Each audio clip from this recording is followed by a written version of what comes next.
नमस्कार दोस्तों, कैसे हैं आप सब। ओनो स्टडी के ऑनलाइन प्लेटफॉर्म पे आप सभी का स्वागत है।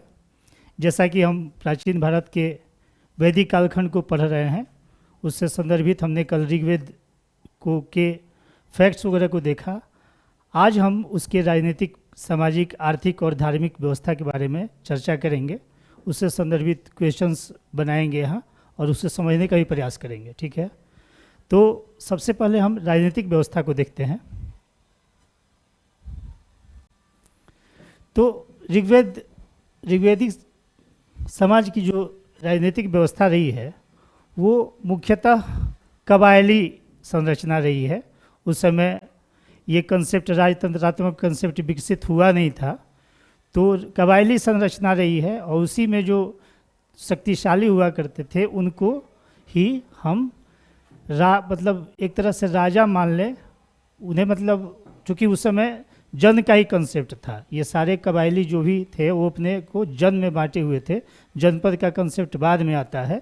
तो जन हुआ करता था और जन के जो प्रमुख हुआ करते थे, जिसको राजा मान लीजिए आप, मतलब राजा का पूर्ण रूप नहीं था, लेकिन जो शक्तिशाली हुआ करते थे वो राजा चुने जाते थे और उन्हें क्या कहते थे, राजन कहते थे। राजन कहते थे या जनस्य गोपा कहते थे, यही जन के प्रमुख हुआ करते थे। ठीक है, अब हम देखते हैं कि राजा की स्थिति, जैसा कि आप बाद के चल के अब अशोक सम्राट वगैरह की स्थिति देखते हैं, चंद्रगुप्त मौर्य की स्थिति देखते हैं, वैसे राजा यहाँ नहीं थे। राजा के अधिकार बहुत सीमित थे। राजा चूँकि अपने ही कबीलों में वो श्रेष्ठ था, लेकिन फिर भी वो इतना शक्तिशाली नहीं था कि सबको अपनी बातों से सबको प्रभावित कर सके या अपनी बातों को मनवा सके। तो राजा की स्थिति जो थी वो सामान्य वर्गों में थोड़ी सी श्रेष्ठ थी, लेकिन राजा का वो पूरे तरीके से जो राजा के अधिकार होते हैं उसका उपयोग वो नहीं कर पाता था। तो राजा के चुनाव में क्या होता था कि सभा, समिति, विदत, ये सारी संस्थाएं आप देखते हैं। तो राजा के चुनाव में ऐसे सबसे ज़्यादा भूमिका समिति की थी।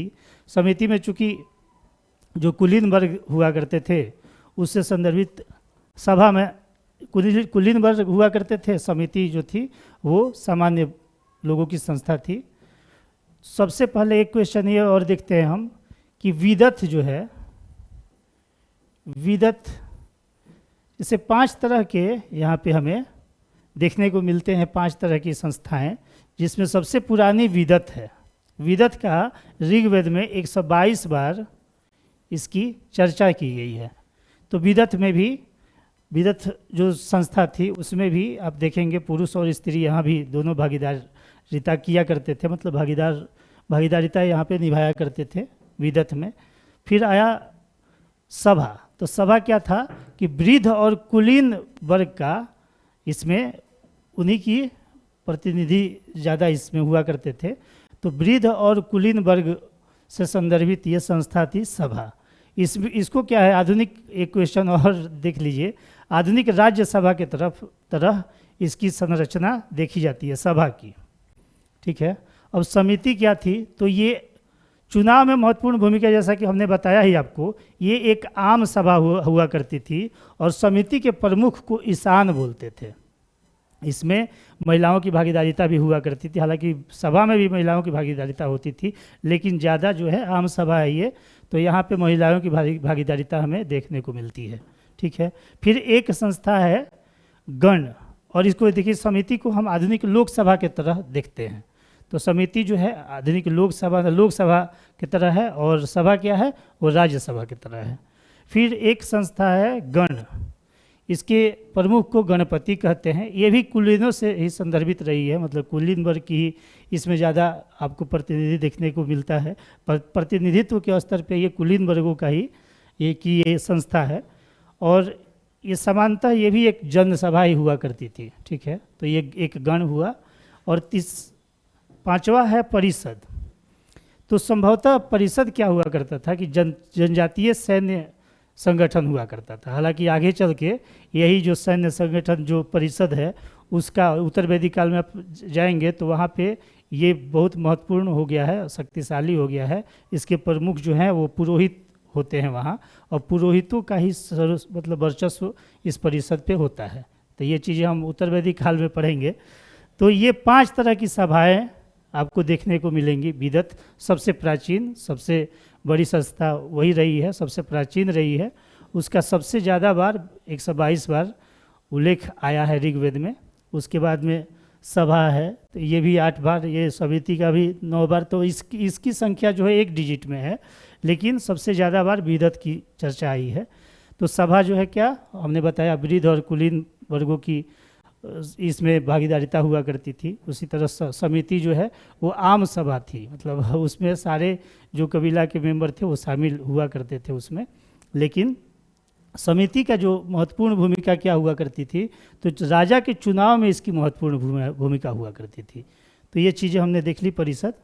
अब ये क्या है कि ये जितनी भी संस्थाएं हैं उसमें सभा समिति का जो की भूमिका अगर देखी जाए तो ये है कि सामाजिक, धार्मिक, आर्थिक मामलों में ये राजा को एक तरह से सहयोग दिया करते थे या सलाह दिया करते थे। तो ये चीज़ें जो हैं ये इससे संदर्भित हैं, तो ये संस्थाओं से संदर्भित। तो इनका, हालांकि इनकी भूमिका जो है वो सीमित ही रही, ज़्यादा जो भूमिका रही है वो रत्नीनों की रही है, ये हम आगे पढ़ेंगे। तो इसमें हमने देख लिया 5 तरीके की संस्था, ठीक है। अब हम देखते हैं कि राजा जो है, चूँकि आप समझ रहे हैं कि राजा शक्तिशाली नहीं हुआ करता था, तो एक बलि नामक कर हुआ करता था। तो बलि नामक कर जो यहाँ पे क्या है कि यहाँ पे स्वेच्छा से दिया जाता था। जैसे वहाँ के जो सदस्य हुआ करते थे तो स्वेच्छा से राजा को, चूँकि राजा ही उसके रक्षा का कार्यभार संभालता था, तो स्वेच्छा से जो है अपनी रक्षा के लिए के बदले स्वेच्छा से बलि नामक कर दिया करते थे। ये हालांकि ये यहाँ कर नहीं है, ये उपहार, स्वेच्छा से उपहार देते थे।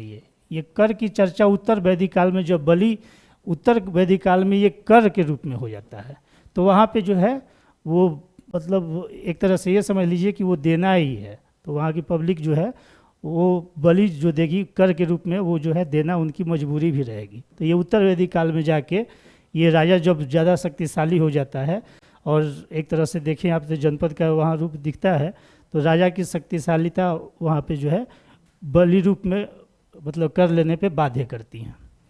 तो अब देखिए इसमें जो सबसे ऊंचे जो आपने देखा जन रूप में, तो ये चूँकि ये कबीला जो है जन के रूप में थे, तो सबसे ऊपर जो है जन है। उसके बाद में नीचे आप देखेंगे तो विष है। तो जन के तो आपने देखा ही राजन बोला जाता था। जन के प्रधान को क्या बोलते थे? राजन या जनस्य गोपा। विष के प्रधान को विषपति बोलते थे, ठीक है। उसी तरह ग्राम के प्रधान को हम ग्रामणी बोलते थे। फिर कुल या गृह आता है, मतलब सबसे निचला जो स्तर है, जो हमारा परिवार होता है वो कुल या गृह कहलाता था। यही कुल जो है वो कुलपति कहलाते थे, और गृह जो है गृहपति कहलाते थे। तो ये जो है जो घर के मुखिया होंगे, अब खासकर मुखिया कौन होते हैं? जो पिताजी होते हैं लगभग वही सारे घर के मुखिया होते हैं। तो ये चीज़ें जो यहाँ पे देखने को मिलती हैं, क्योंकि समाज यहाँ का पितृसत्तात्मक रहा है और पिता की भूमिका सबसे ज़्यादा महत्वपूर्ण यहाँ पे रही है। तो पितृसत्तात्मक समाज है, तो यहाँ से कुलपति या गृहपति ये जो है सबसे निचला स्तर है। तो 4 स्तर हमने देखे। जन, तो जन के प्रधान को क्या कहे? राजन। फिर विष देखा, विषपति। उसके बाद ग्राम देखा, ग्रामणी। उसके बाद में हमने क्या देखा? कुल और गृह। तो ये चीज़ हो गई। अब देखिए राजा को प्रशासन चलाने के लिए, जैसे प्रशासन का सुव्यवस्थित ढांचा तो उस समय नहीं था, लेकिन फिर भी राजा को सहयोग देने के लिए, जैसे ये लोग करते क्या थे कि जो युद्ध हुआ करते थे दूसरे कबीलों पे, खासकर गायों से संदर्भित युद्ध हम देखेंगे, तो उसके लिए ये कबीला जो है एक अपनी एक व्यवस्था बनाए हुए था, जिसमें कि राजा हुआ करते थे और उनके अन्य अधिकारी हुआ करते थे। तो अधिकारियों को क्या कहा जाता था? रत्नीन। तो रत्नीन क्या हुआ करते थे? यही अधिकारी हुआ करते थे, अधिकारी वर्ग हुआ करते थे रत्नीन। अब रत्नीन में देखें आप तो कुछ तरीके के रत्नीनों की जानकारी हमें ऋग्वेद से मिलती है, जिसमें सबसे प्रमुख हैं पुरोहित। तो पुरोहित जो हुआ करते थे वो राजन को, यानी राजा को शासन करने में ये सहायता दिया करते थे और प्रथम स्थान पुरोहित का था, ठीक है। तो ये जो है पुरोहित उनको हर एक चीज़ में जो है राय दिया करते थे, धार्मिक मामलों में भी, जैसे न्याय से संदर्भित भी जो मामला आया करता था उसमें भी ये उनकी सहायता किया करते थे। दूसरे सेकेंड स्थान जो था वो था पुरोहित का, पुरोहित नहीं सॉरी, वो था सेनानी का। ये सेकेंड नंबर पे थे, ये सेनानी थे सेकेंड नंबर पे, ठीक है। इनके ही जिम्मे हुआ करता था सेना का सारा संचालन करना। तो सेना का संचालन ये किया करते थे सेनानी। और ये जो नियमित सेना यहाँ पे तो थी नहीं, चूँकि यहाँ पे कबायली व्यवस्था है, नियमित सेना का अभाव है, यहाँ पे नियमित सेना यहाँ पे नहीं है। तो इसमें क्या है कि जो नियमित सेना नहीं है, जो कबायली सेना है, उसको हम मिलिशिया बोलते हैं, ठीक है। मिलिशिया उसको बोलते हैं, जो जैसे मान ले युद्ध होने वाले ली है, आप देखे होंगे मूवी वगैरह में भी ये देखने को मिलती होगी, कबायली समाज में युद्ध होने वाला होगा तो वो कबीला भी अपने कुछ लोगों को भेज देगा, वो दूसरा वाला कबीला भी कुछ लोगों को भेज देगा। उस तरीके से करके एक मतलब व्यवस्था जो हुआ करती थी वो स्थायी नहीं, अस्थायी रूप से ये व्यवस्थाएं हुआ करती थी। तो अस्थायी रूप से जो व्यवस्थाएं हुआ करती थी तो सेनानी जो है वो इसका सेना का संचालन किया करता था। और इसी में जो है मिलिशिया को, जो कबीला हुआ करते थे, जो कबीला से संदर्भित जो उसके प्रधान हुआ करते थे, जैसे ब्रात, सर्ग, गण, ये सारे लोग जो हैं उसको संभालते थे, मतलब अपने अपने मिलिशिया को ये संभालते थे, मुख्यतः सेनानी के पास में। तो सेना जो है सभी को लेके और युद्ध में जाता था। अब ये देखिए, हमने बताया आपको न्याय में पुरोहितों का मतलब वो हुआ करता था, न्याय जो व्यवस्था हुआ करती थी। हालांकि इसके स्पष्ट साक्ष्य पूरे तरीके से नहीं मिलते हैं, लेकिन कहीं कहीं ऐसे आख्यान मिलते हैं हमें जिसमें कि हम ये देखते हैं कि पुरोहितों की भूमिका, राजन की भूमिका जो है न्याय में हुआ करती थी। ऐसे सभा समिति की भी भूमिका हुआ करती थी। मतलब एक तरीके से ये लोग मीटिंग किया करते थे और उसमें जो बातें निकल के आती थी, जो सर्वमान्य मत होता था, ऐसे सभी लोगों ने हाँ इस चीज़ को बताया कि हाँ इसके दंड ये होने चाहिए, तो उस पर जो है, लेकिन फिर भी उसमें राजा की और पुरोहितों की भूमिका इसमें ज़्यादा, मतलब वो जो सब चीज़ सभी लोगों ने अपने अपने राय व्यक्त किए, लेकिन उन्होंने जो दंड की व्यवस्था सुनाई वो माना जाता था।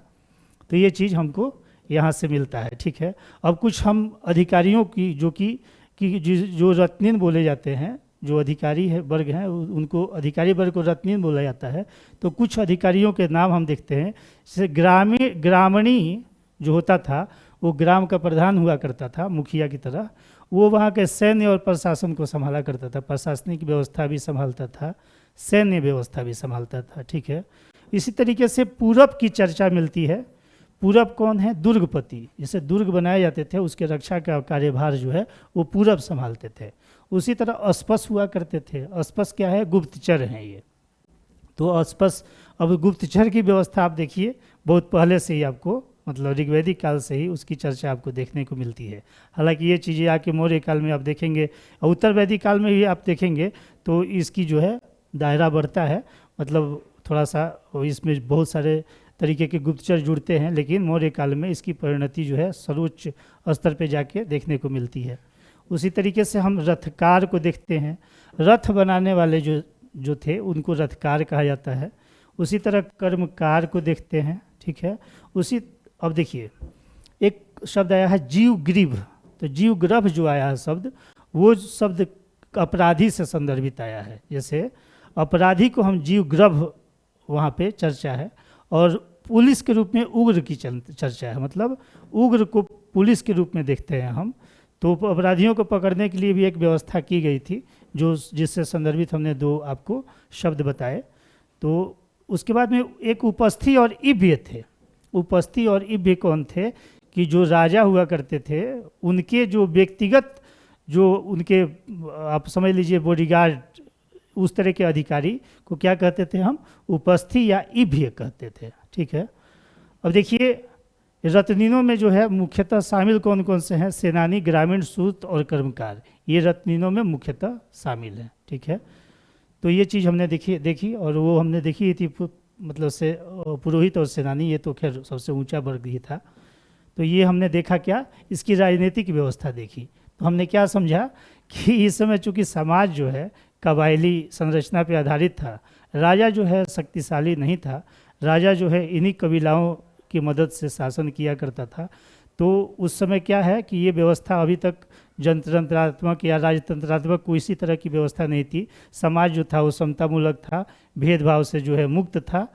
तो ये सारी व्यवस्थाएं, जब ऐसे समाज समतामूलक होगा तो उसी में अपने में ही श्रेष्ठ को एक मान के और उसके प्रधान को बनाया जाते हैं। ये चीज़ें जो है आप समझ सकते हैं। इसी तरह की व्यवस्था यहाँ पे देखने को हमें मिलती है। चलिए हम आगे बढ़ते हैं।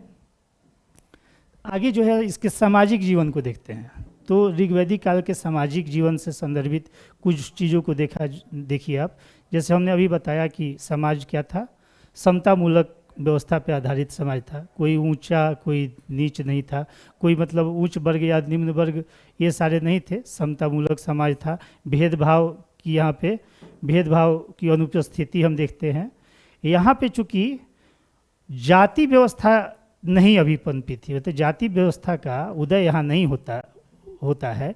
यहाँ पे आपको मिलेगा क्या, तो वर्ण की चर्चा मिलेगी आपको। वही वर्ण की चर्चा किस में मिलेगी, तो ऋग्वेद के 10वें मंडल में, जैसा कि हमने कल आपको बताया था, ऋग्वेद के 10वें मंडल में वर्ण की चर्चा मिलती है। पुरुष सूक्त में 4 वर्ण की चर्चा हमें देखने को मिलती है।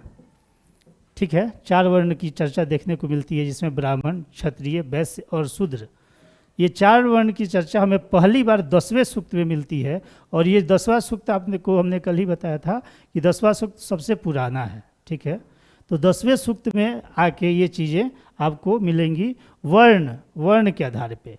तो वर्ण से संदर्भित, जैसे उस समय ऐसा नहीं था कि जातियों के रूप में कोई भी चीज़ जैसे इंगित कर दी जाए कि हाँ ये इस जाति के हैं, ये इस जाति के हैं। वहाँ पे कर्म के अनुसार में वर्ण हुआ करता था। जैसे आप देखिएगा तो ऋग्वेद के 9वें मंडल में एक व्यक्ति कहता है कि मैं कवि हूँ। 9वें मंडल में आप देखिएगा, ये चीज़ें हम इसलिए बता रहे हैं कि ये आपको ऋग्वेद में के 10वें मंडल में जो पुरुष सूक्त की जो चर्चा की गई है, तो उससे संदर्भित हम चीज़ें बता रहे हैं। तो 9वें मंडल में कहता है एक व्यक्ति क्या कि मैं कवि हूँ, मेरी माँ जो है आटा पीसती हैं और मेरे पापा मतलब मेरे पिताजी जो हैं वो वैद्य हैं। तो ये क्या, और ये जो है और हम सभी एक साथ रहते हैं। तो मतलब ये क्या है कि कर्म के अनुसार ही वर्ण तय हुआ करता था। मतलब एक ही घर में क्षत्रिय के कर्म करने वाले क्षत्रिय कहला गए आगे चल के, और उसी घर में ब्राह्मण से कर्म मतलब ब्राह्मण के कार्य करने, जैसे धार्मिक पाठ अनुष्ठान वगैरह करने वाले, तो वो चीज़ें जो हैं वो ब्राह्मण वर्ण में चली गई। उसी तरीके से आप देखेंगे तो वैश्य का क्या कार्य था, जैसे खेती करना वगैरह ये सब चीज़ें, लेकिन वहाँ पे जातियाँ नहीं। ये आप फिर से क्लियर हो ले, अभी ऋग्वैदिक काल में जातियों का भी उदय नहीं हुआ है, अभी वर्ण की चर्चा यहाँ आपको मिलती है। वो भी वर्ण ऋग्वेद के पुरुष सूक्त जो 10वां मंडल जो है उसके पुरुष सूक्त जो सबसे बाद का है वो मिलता है। तो उसमें हमें वर्ण की चर्चा मिलती है। उसमें भी एक चीज़ और मान ले ब्राह्मण क्षत्रिय वैश्य तो पहले मतलब कहीं कहीं कुछ उसके आपको वो मिलते हैं, इंगित किए जाते हैं कुछ चीज़ों से लेके, लेकिन शूद्रों की चर्चा ये जो है स्पष्टतः 10वें मंडल में ही आपको मिलती है। ठीक है, तो ये चीज़ है। और समाज की जो सबसे छोटी इकाई गृह या कुल, जैसा कि हमने पहले ही देख लिया है। अब इसमें देखिए, अब ये पितृ सत्तात्मक समाज था। पिता का पूर्ण नियंत्रण जो था वो परिवार पे था। तो पिता के पूर्ण नियंत्रण का परिवार पे जो साक्ष्य मिला है वो सून सेप या रिजास की कथा या आपको दिवालिया जुआरी के कथा में ये चीज़ें जो वहाँ पे मतलब इसका ये चीज़ें बताई गई हैं जो ऋग्वेद में, उससे हमें जो है पिता का परिवार पे पूर्ण नियंत्रण का हमको दावा मजबूत मिलता है। ठीक है, अब देखिए एक जगह पे ये चर्चा है, मतलब स्त्रियों से सभी संदर्भित चीज़ों को देखते हैं। तो जायदस्तम जो है पत्नी को बोला गया है जायदस्तम। तो जायदस्तम मतलब ये बोला गया है कि पत्नी ही गृह है, मतलब पत्नी को जो है अच्छा दर्जा दिया गया है, गृह की मालकिन का दर्जा दिया गया है उनको। तो पत्नी से संदर्भित एक वर्ड आता है जायदेस्तम। उसी तरह एक आता है वर्ड वहतु। तो कन्या को जैसे विदा करते वक्त जब कन्या विदा होती थी तो उसमें उपहार के रूप में उसके जो जो भी मतलब गार्जियन थे या उसके पिताजी थे या उसके भाई थे, वो लोग जो है उपहार रूप में देते थे, उसको बहतू कहा जाता था। यही चीज़ें आगे चल के दहेज में परिवर्तित हो गई हैं। यहाँ पे नहीं, यहाँ दहेज प्रथा नहीं है, अभी तक यहाँ दहेज प्रथा नहीं है, ये स्वेच्छा से ही दिया जाता था। अब मान ले कोई भी बेटी को विदा करता है आज भी, शादियों के बाद की बात आप देखते हैं तो कुछ ना कुछ उसको दे के, मिठाइयाँ दे के या कुछ ऐसे चीज़ मतलब दे के भेजे जाते हैं, तो उपहार दिए जाते हैं। तो वो वहाँ उपहार की का भाव आपको यहाँ देखने को मिलेगा, दहेज प्रथा का अभाव यहाँ पे अभी है। ठीक है, उसके बाद में आप देखिएगा यहाँ पे अनुलोम और प्रतिलोम विवाह हुआ करते थे। अनुलोम और प्रतिलोम विवाह की भी चर्चा है समाज में। तो अनुलोम विवाह क्या होता है, तो पुरुष जो होगा, पुरुष ये होगा उच्च कुल का, उच्च कुल का पुरुष, और नारी जो होगी मतलब स्त्री जो होगी वो निम्न कुल की। अब ये समझ लीजिए, जाति यहाँ नहीं है, वर्ण से ही संदर्भित है। तो मतलब यहाँ पे ये चर्चा आया है, और लेकिन हमने उसका कंसेप्ट मैं आपको बता रहा हूँ कि पुरुष उच्च कुल का होगा, नारी जो है वो निम्न कुल की होगी, तो वो अनुलोम विवाह के अंतर्गत आएगा। दोनों में जब विवाह होगा तो अनुलोम विवाह के अंतर्गत आएगा। लेकिन यही स्थिति जब उल्टी हो जाए, मतलब पुरुष जो है ये निम्न कुल का हो जाए और नारी जो है ये उच्च कुल की हो जाए, ये आएगा क्या, प्रतिलोम विवाह से संदर्भित, ये प्रतिलोम विवाह हो जाएगा। ठीक है, इस चीज़ को आपने समझ लिया, तो इसकी भी चर्चा हमें वहाँ देखने को मिलती है। अब आप देखिए स्त्रियों की दशा, ये बहुत महत्वपूर्ण चीज़ है। स्त्रियों की दशा सबसे अच्छे स्थिति में इसी काल में देखने को आपको मिलती है, न इसके बाद उत्तर वैदिक काल में देखने को मिलेगी, न इसके बाद में आपको मौर्य में, न मौर्योत्तर में। इवन आधुनिक काल तक भी जो स्त्रियों की दशा में गिरावट ही देखी जाती है। सबसे अच्छे स्थिति में आपको स्त्रियों की दशाओं में जो दशाएं जो देखने को मिलेंगी वो आपको मिलेंगी कहाँ, ऋग्वैदिक समाज में। क्या क्या था, तो स्त्रियों को यहाँ पे उपनयन संस्कार का अधिकार प्राप्त था। उपनयन संस्कार का यहाँ पे आपको अधिकार स्त्रियों को प्राप्त था। उसको इनको पुनर्विवाह की अनुमति दी गई थी यहाँ पे। ठीक है, इनको जो है बहुपति प्रथा जो है, बहुपति प्रथा की भी अनुमति इनको थी। तो समाज उस समय का देखिए, नियोग प्रथा की अनुमति इनको थी। अब आप देखिए नियोग चीज़ नहीं, बहुपति तो समझ लेंगे आप, नियोग प्रथा नहीं समझ पाएंगे। नियोग प्रथा क्या होता है, जैसे मान ले दो स्त्री पुरुष हैं, उस शादी के बंधन में हैं और स्त्री का बच्चा नहीं हो रहा है, तो बच्चा नहीं हो रहा है तो उस समय का समाज, चूँकि साइंस इतना डेवलप था नहीं, तो ये चीज़ें जो हैं वो महिलाओं पे ही आती थी कि महिला जो है उससे मतलब उसी को दिक्कत है तो फिर नहीं हो पाता है। लेकिन फिर भी ये बाद में समाज में ये भी होता था कि जैसे महिला को बच्चा अगर पुरुष से नहीं हो रहा है, पुरुष को अपनी कमजोरी पता है और घर वालों को भी कमजोरी पता है कि पुरुष, जैसे मान ले पुरुष में बहुत तरह के विकार पाए जाते हैं जो आप समझ सकते हैं, जो बायोलॉजिकल कुछ चीज़ें होती हैं, आपको समझाने की आवश्यकता खैर ये नहीं है। लेकिन पुरुष जो बच्चा पैदा करने में अगर अक्षम है तो उस समय क्या है, नियोग की इजाज़त स्त्रियों को दी जाती थी। और ये दी किसके द्वारा जाती थी, ये पति के द्वारा ही दी जाती थी। ठीक है, पति ही इसमें सर्वप्रमुख रोल अदा किया करते थे। तो पति जो है वो किसी भी एक पुरुष को, पर पुरुष को, मतलब दूसरे, या तो उसका भाई हो सकता है या मतलब उच्च कुल का कोई व्यक्ति है जिससे इनको संभोग करने की इजाज़त, मतलब अपनी स्त्री को संभोग करने की इजाज़त वो दे सकता है। और संभोग में जो है वो भाव नहीं आने चाहिए, तो इसलिए क्या है कि दोनों के शरीर पे जो है वो घी के लेप लगा दिया जाता था, ताकि सिर्फ बस बच्चा पैदा करने के लिए जो है वो पर पुरुष का उसके पास में, स्त्री के पास में जो है वो संबंध मतलब बनाए जाते थे। तो ये नियोग प्रथा है, तो इसकी अनुमति भी यहाँ पे देखने को मिलती है। ठीक है, फिर बहुपति हमने बताया ही आपको। उस उपनयन ये यहाँ पे जो है बहुत सारी स्त्रियाँ जो हैं, चूँकि उनको वेद पठन पाठन का अधिकार था, तो आप देखिए वहाँ पे स्त्रियाँ जैसे घोषा, लोपामुद्रा, अपाला, विश्वरूपा, ये सारी जो स्त्रियाँ थीं वो जो है विश्वरा, सिक्ता, ये सारी जो स्त्रियां थी वो विदुषी स्त्रियां थी। इन्होंने मंत्रों की भी रचनाएं की हैं। 10वें मंडल में देखिएगा कुछ स्त्रियों के भी मंत्र के मतलब रचित जो रचना है मंत्र से संदर्भित, वो चीज़ें जो हैं आपको ऋग्वेद में मतलब स्त्रियों के भी मंत्र रचना को ऋग्वेदिक मतलब साहित्य में जगह दिया गया है। ठीक है, तो ये देखिए अब एक अमाजू है। जीवन भर जो स्त्री जो शादी नहीं करती थी उसको अमाजू कहा जाता था। ये सारे क्वेश्चन जो है हमको फैक्ट्स के रूप में सीधे सीधे आते हैं। तो अमाजू जैसे पूछ दे और उसमें ऑप्शन दे दे, तो जो स्त्री शादी नहीं करती थी जीवन भर आजीवन कुंवारी ही रहती थी उसको अमाजू कहते थे। उसी तरीके से इसमें जो है पुरुष सूक्त की चर्चा है। जो पुरुष सूक्त है तो एक चीज़ आप समझ लीजिए, जैसे पुरुष सूक्त में जो 4 वर्ण बताए गए हैं तो मुख से बताया गया कि मुख से ब्राह्मण की उत्पत्ति हुई। यहाँ मतलब हाथ से जो है ये जो मतलब यहाँ से हाथ से जो है वो किसकी, क्षत्रिय से। जंघा से जो है वो वैश्य की उत्पत्ति हुई और पैर से जो है वो उत्पत्ति हुई शूद्र की। तो ये चर्चा वहाँ पे पुरुष सूक्त में है। फिर अब देखिए इसी में आप अब हमने जो उसका उदाहरण दिया था कि कर्म से ही जो है वर्ण तय हुआ करते थे, उसी तरह आप देखिए ना एक और उदाहरण मैं आपको बताऊं कि राजा जो वशिष्ठ मुनि थे, तो वशिष्ठ मुनि की जो माँ थी वो जो है वो उनकी माँ जो अप्सरा थी उर्वशी। उसी तरह उनके जो पिता थे वो क्या थे, मित्रवरु, वो एक क्षत्रिय थे। तो ये सारी चीज़ें हैं, मतलब ये हमने इसलिए बताई कि उस समय का जो समाज था उसमें जाति व्यवस्था नहीं थी, वर्ण पे आधारित समाज था। ठीक है, तो यहाँ पे वर्ण व्यवस्था की चर्चा हमें देखने को मिलती है।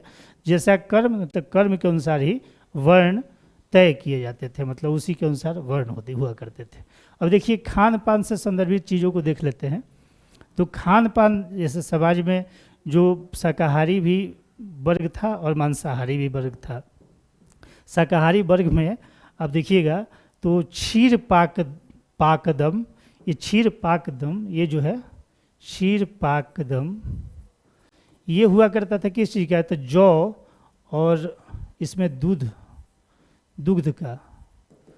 कह लें तो जौ और दूध को मिला के ये क्षीर मतलब खीर बनाया करते थे। वो बहुत प्रिय था इनके लिए। इसी तरीके से आप देखेंगे तो मतलब मांसाहारी में जैसे भेड़ का, बकरे का, ये सब का ये मांस का उपयोग किया करते थे। ये चीज़ें यहाँ पे तो समाज कैसा था, शाकाहारी भी था मांसाहारी भी था। अब देखिए आप वस्त्र के रूप में तो नीवी, वास, अधिवास इसकी चर्चा हमें ऋग्वेद में देखने को मिलती है। तो नीवी क्या है, जो नीचे भाग में पहना जाता था वो नीवी। वास क्या है, जो मध्य भाग में। और अधिवास क्या है, जो ऊपर से जैसे शॉल चादर वगैरह जो है वो चीज़ें जो उड़ते हैं उसको अधिवास बोलते हैं। तो वस्त्र के स्तर पे ये चीज़ें हैं। अब मनोरंजन देखते हैं तो मनोरंजन में क्या है, रथ दौड़, घुड़दौड़, पासा खेलना, उत्सव मनाना, उसी तरीके से आप देखेंगे त्यौहार का आयोजन करना, ये सारे जो थे कार्य ये मनोरंजन के अंतर्गत ये लोग उसका उपयोग किया करते थे। क्योंकि आप जानते हैं कि घोड़ा जो है उनका बहुत ही प्रिय जो पशु रहा है और उससे संदर्भित रथ में भी उसकी उपयोगिता रही है, लड़ाई करने के वक्त भी उसकी उपयोगिता रही है। हालांकि सबसे प्रमुख जो है वो कौन सा है, गाय को जो है वो गाय से ही संदर्भित युद्ध हुआ करते थे। गाय को एक जगह मतलब ये चर्चा मिलती है, बहुत जगह मिलती है, गविष्टि। तो गविष्टि के रूप में गाय तो गाय की चर्चा है, तो युद्ध के पर्याय के रूप में गाय को रखा गया है। बहुत जैसे 2 कबीलों में जो लड़ाइयाँ हुआ करती थी वो गाय को ही लेके हुआ करती थी, मतलब उसके पास ज़्यादा गाय हैं, आप शक्तिशाली हैं तो उस पर आपने आक्रमण किया और उसको हरा के और गाय लेके आए। उसी तरह एक आप देखिएगा गाय चोरी में एक पनी नामक देवता की चर्चा है, मतलब पनी नामक वर्ग की चर्चा है। बोले पनी क्या करते थे, गाय चुराते थे, उसके लिए कुख्यात थे। तो ये भी क्वेश्चन कहीं पूछा गया है, पनी क्या है, तो गाय से संदर्भित है, मतलब गाय चोर हो रहे हैं। उसी तरीके से आप मनोरंजन हमने देख लिया, वो मतलब नृत्य, संगीत, उसी तरीके से घोड़ा, रथ दौड़, उत्सव मनाया करते थे, त्यौहार मनाया करते थे। तो ये सारे जो है ये मनोरंजन के साधन उनके थे। अब आप देखते हैं दास प्रथा। तो दास प्रथा इस समय मौजूद थी। दास प्रथा जैसे क्वेश्चन आप देखिएगा तो ये क्वेश्चन आया भी हुआ है, दास प्रथा ऋग्वैदिक समाज में था या नहीं। तो उस समय दास प्रथा थी, पुरुष दास भी हुआ करते थे, महिला दास भी हुआ करती थी। तो पुरुष दास जो है, महिला दास को घरेलू कार्य में यूज किए जाते थे। लेकिन एक जगह आप ये चीज़ देख लें कि कहीं भी पुरुष मतलब इनको दासों को जो है खेती के कार्य में नहीं लगाया जाता था, खेती के कार्य में दासों को नहीं लगाया जाता था। यही चीज़ें आपको यूरोपीय दासों से भिन्न करती हैं। यूरोपीय दासों की स्थिति बहुत ही बुरी थी तत्कालीन समाज में, लेकिन यहाँ पे दास की स्थिति वह उसकी अपेक्षाकृत बहुत अच्छे स्थिति में है। तो घरेलू कार्य, छोटे मोटे कार्य किए लिए जाते थे, तो दास प्रथा यहाँ उपस्थित थी। उसी तरीके से अब देखिए, अब बाल विवाह और दहेज प्रथा, हमने अभी अभी बताया था आपको कि दहेज प्रथा अनुपस्थित था, मतलब दहेज प्रथा का प्रचलन नहीं था। बाल विवाह का भी प्रचलन यहाँ नहीं था।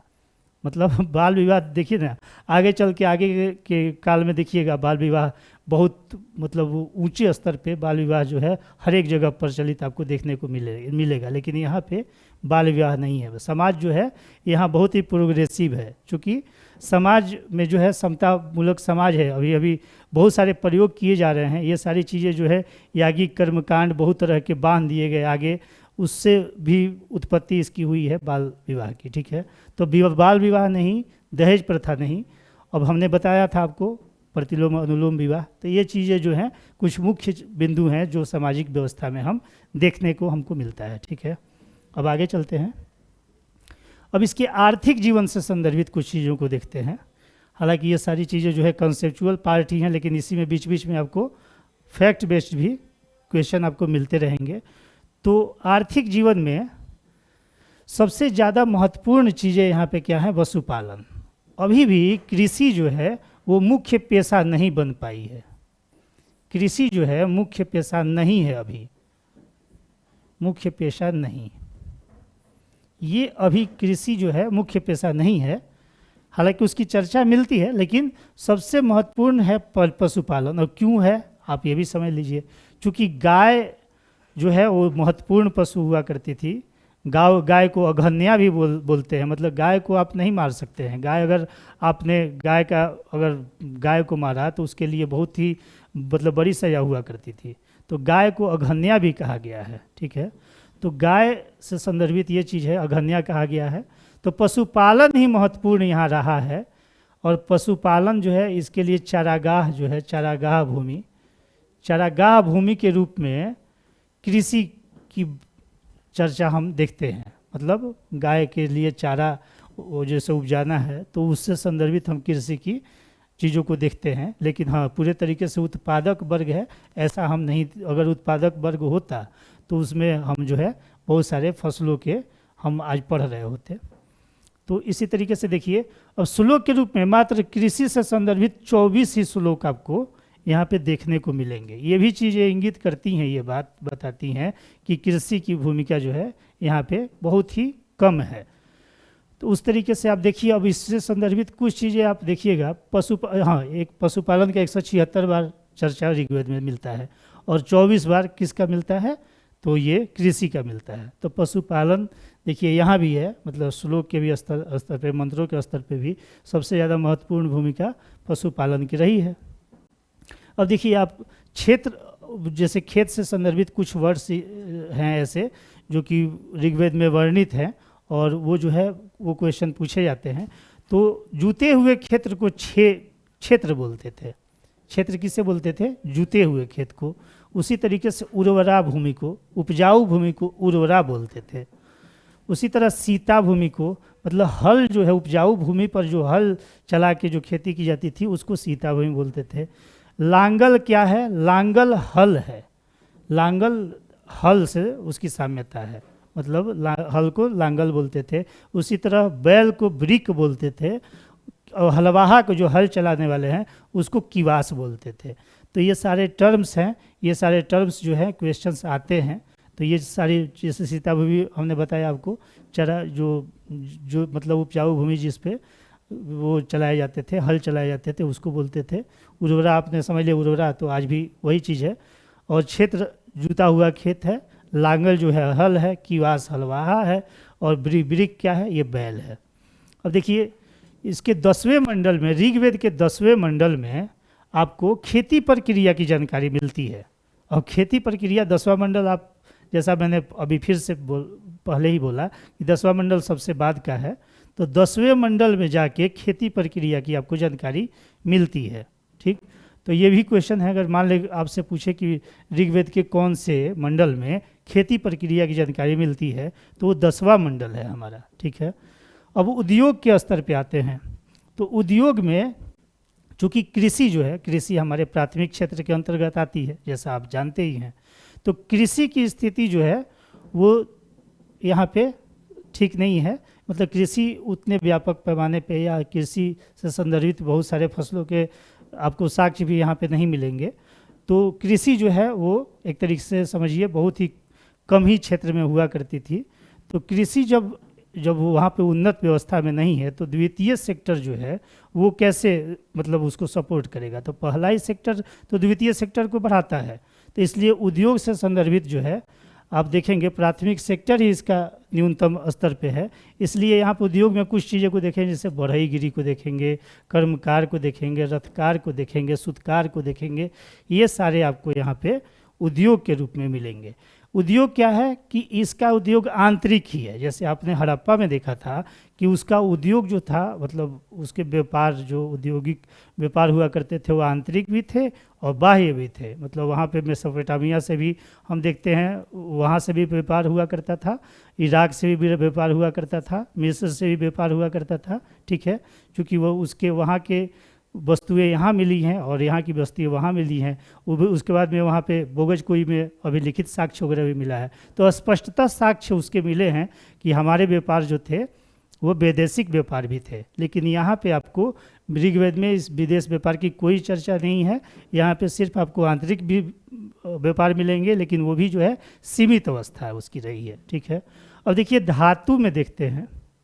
तो धातु में ये क्वेश्चन बहुत महत्वपूर्ण है। लोहा और चांदी ये दो चीज़ से अनभिज्ञ थे, लोहा और चांदी से। ठीक है, तांबा से ये जानते थे, कांस्य से तो आप पढ़ ही चुके हैं कि कांस्य का उपयोग जो है वो हड़प्पावासी ही कर चुके थे। लेकिन अभी ये जो है लोहा और चांदी की चर्चा कहीं भी ऋग्वेद में नहीं मिलेगी। तो ये क्वेश्चन बहुत महत्वपूर्ण है। लोहा और लोहा की चर्चा कब से मिलती है? 1000 BC में अतरंजी खेड़ा एटा से लोहा की मतलब पहला साक्ष्य वहाँ से मिला है। इसीलिए तो देखिए ना आप 1000 तक इसको ऋग्वेद के कालखंड को रखा गया है। तो लोहा और चांदी की अनुपस्थिति आपको ऋग्वेदिक साहित्य में मिलेगा। ठीक, ये क्वेश्चन भी हो गया। हमने आंतरिक और बाह्य व्यापार से संदर्भित आपको बातों को बता ही दिया। और इसमें देखिए मुद्रा नहीं था। जैसे मान लें आप ये समझेंगे कि जैसे कोई भी चीज़ खरीदने के लिए किस चीज़ का ये उपयोग किया करते थे, तो यहाँ पे वस्तु विनिमय प्रणाली थी। आप इसका मतलब समझ लीजिए क्या होता है। वस्तु विनिमय प्रणाली ये होती है, जैसे अभी भी गांव घर में आप जाएंगे तो वहाँ देखेंगे कि जैसे कोई आया कुछ मिठाई वगैरह बच्चों के लेके, तो उसमें क्या है कि बच्चे जो है घर से ही करते क्या है कि मतलब वो या तो मक्का के या तो गेहूं का कुछ लेके उनको दे के और वो मिठाई ले लेते हैं। तो ये चीज़ें जो है वस्तु विनिमय प्रणाली के अंतर्गत आती हैं। मतलब कुछ चीज़ों के बदले कुछ चीज़ें अगर हमको मिल जाएं वो वस्तु विनिमय प्रणाली के अंतर्गत है। तो यहाँ मुद्रा नहीं है, ये समझ लीजिए मुद्रा नहीं है। लोहा की जानकारी इनको नहीं है, चांदी की नहीं है। और मुद्रा यहाँ पे अगर ये क्वेश्चन आए कि मुद्रा से क्या परिचित थे, तो नहीं, बिल्कुल नहीं थे। ठीक है, तो ये चीज़ें हमारे आर्थिक जीवन में आई। ठीक है, अब हम देखते हैं इसके लास्ट सेक्टर को, ये है धार्मिक जीवन। ठीक है, तो धार्मिक जीवन इनका क्या रहा है? ये देववाद पे आधारित इनका धार्मिक जीवन रहा है। प्रकृति से संदर्भित जो है, ये जो जितने भी देव हुआ करते थे सबको इन लोगों ने क्या किया, प्रकृति से जोड़ दिया। तो प्रकृति से जोड़ दिया, तभी तो आप देखते होंगे अंतरिक्ष के देवता अलग हैं, आकाश के देवता अलग हैं, पृथ्वी के देवता अलग हैं। तो ये जो है प्रकृति प्रदत्त ही ये धार्मिक मान्यताओं को ये मानने वाले लोग हैं। ठीक है, तो यहाँ का समाज प्रति सत्तात्मक को तो हमने पहले ही देख लिया है। तो यहाँ पे आप देखिएगा, तो धार्मिक जो ऋग्वेद में जो धार्मिक स्थिति इसकी रही है, वो सबसे ज़्यादा यज्ञ स्तुति पाठ यज्ञ बलि, हालांकि ये चीज़ें जो हैं यजुर्वेद में जाके बढ़ जाती हैं, लेकिन यहाँ पे भी आपको उससे संदर्भित आपको मंत्रोच्चार वगैरह या उससे संदर्भित श्लोक वगैरह देखने को मिलेंगे। तो ये स्तुति पाठ यज्ञ बलि से संदर्भित ये सारी चीज़ें इसमें मिलती है हमें। अब इसका जो उद्देश्य है, जो इसके धार्मिक जीवन का उद्देश्य है, वो लौकिक है, पारलौकिक नहीं है। मतलब ये जो है अपने ही मतलब अपने ही बारे में और अपनी अच्छाइयों के बारे में ये सोचते हैं और उसी से संदर्भित देवों की पूजा ये करते हैं। जैसे मतलब मेरे लिए अच्छा हो, जैसे हम जो है स्वस्थ रहें उसके लिए ये जो है उन्होंने देवता बना लिए।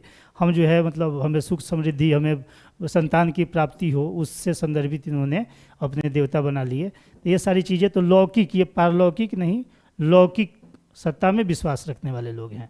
अब ये देखिए यास्क जो है, यास्क ने निरुक्त में 33 देवी देवताओं की एक सूची दिखाई है।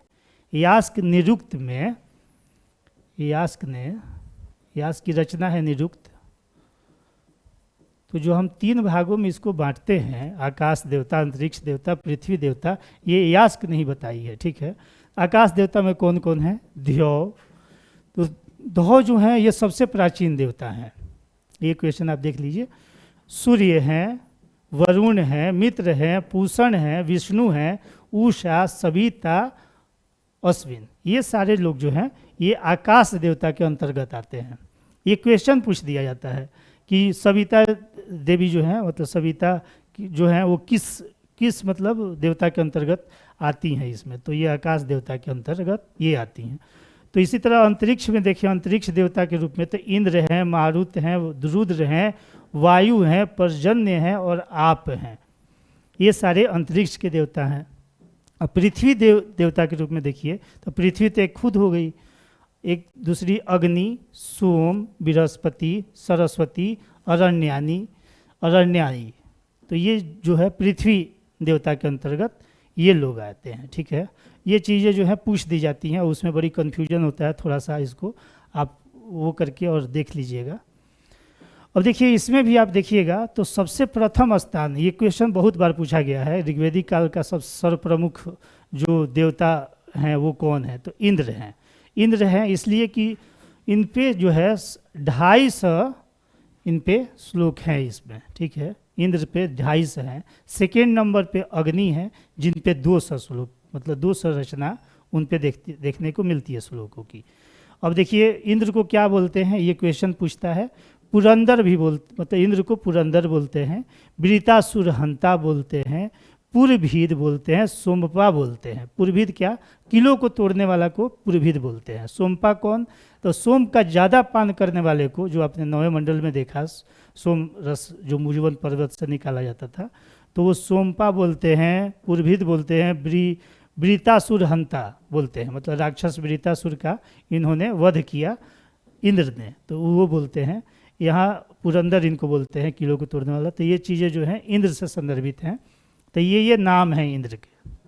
तो सर्वप्रमुख देव ऋग्वैदिक कौन है? इंद्र है। दूसरे नंबर पे अग्नि। तो अग्नि से संदर्भित अब जो पहला ही आप श्लोक देखते हैं उसमें ऋग्वेद में, तो जो पहला ही मंत्रोच्चार किया जाता है वो अग्नि से का है। तो अग्नि देवता का के लिए ही ऋग्वेद में पहला मंत्रोच्चार वो उन्हीं के लिए है। लेकिन उसमें और 250 ये 200 श्लोक आपने देखे ही, 200 अग्नि के लिए उसमें समर्पित किया गया है। तो अग्नि जो है ये है, हो गया। और वरुण को क्या कहते हैं? वरुण को ऋतस्व गोपा कहते हैं। ऋतस्य गोप्ता मतलब गोपा, मतलब ऋत के स्वामी। और इन्हीं यही जो हैं जल के भी देवता हैं, समुद्र के भी देवता हैं, वरुण हैं। जल के देवता, समुद्र के देवता, ऋतस्व गोपा इनको बोलते हैं। प्राकृतिक संतुलन मतलब ऋत का संरक्षक इनको बोलते हैं। तो ऋत का संरक्षक ऋतस्व गोपा, जिसको जल के देवता, समुद्र के देवता। अब मरुत क्या है? ये आंधी के देवता हैं। मारुत जो है वो आंधी के देवता हैं। उसी तरीके से अश्विन क्या है? ये चिकित्सक देव हैं, ठीक है। अश्विन चिकित्सक देव हैं। पूषण क्या है? वनस्पति और औषधि के देवता हैं। ये वनस्पति और औषधि के देवता कौन है? पूषण। उसी तरह उषा कौन है?